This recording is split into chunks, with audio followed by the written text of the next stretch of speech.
Can going to school really affect your career in the music industry? Well, I'm going to tell you a true story today about two people that have worked together for a while. They've done a radio show, and now they want to further their career in the music industry. Person A has decided he's going to purchase the software on his own and learn it.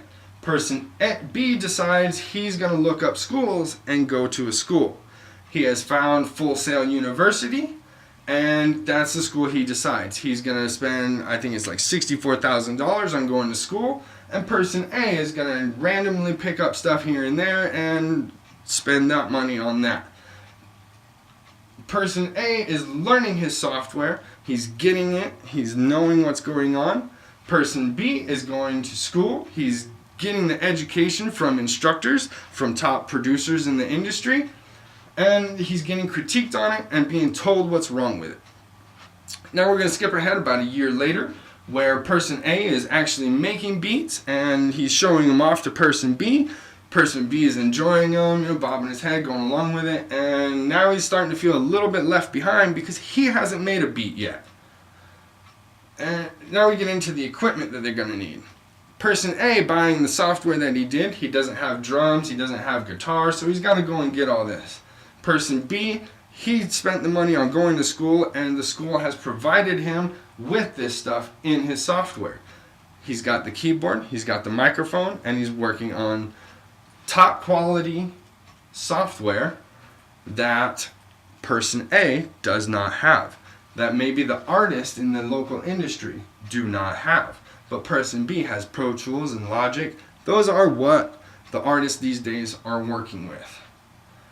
Now we get to where person B is actually making beats, and he's going back over person A's music, and he's seeing a lot of problems with them.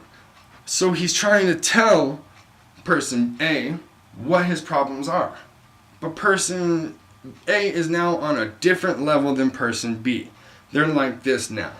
Person B can talk the lingo, he knows all the proper terminology, and person A is kind of lost. He's feeling left behind now. Confusion has now set into person A. He doesn't know where to go with his music. So overall, he decides, I need to go to school.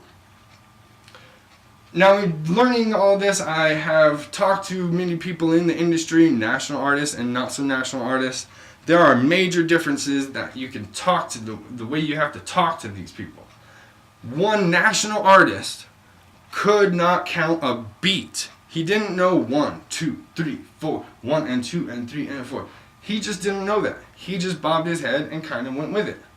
Another artist that I talked to, he wanted me to make him a song. I said, well, what kind of time signature do you want on it?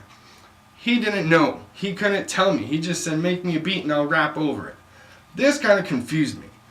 That's where I had to actually ask, why don't you guys know how to do this? They told me, we don't make our own beats. We hire producers to do this. So these artists that are nationally touring, making lots of money, don't know how to make a beat. Basically, they're hiring producers and spending a lot of money on it. If you're a new producer, you're going to make anywhere from $0 to $7,500 per master. Middle level, $10,000 to about $50,000. Upper level, like superstar, about $200 or about $25,000 to about $200,000. That's a major difference. Now we're going to go back to guy A and guy B. Who are these people going to actually hire? How are you going to talk to person A versus person B? Getting into the hiring again. If you're a local new artist, yeah, you're probably going to hire the low quality producer because you don't have the money to get the high quality producer. Who is the record label actually going to hire? Well, they're going to hire the one that went to school and they can talk to. They're going to hire him to do the Justin Bieber tracks and the superstar tracks. Overall, I think person B is going to make more money and have just a better way of life. So that's why I recommend you actually go to school versus not going to school.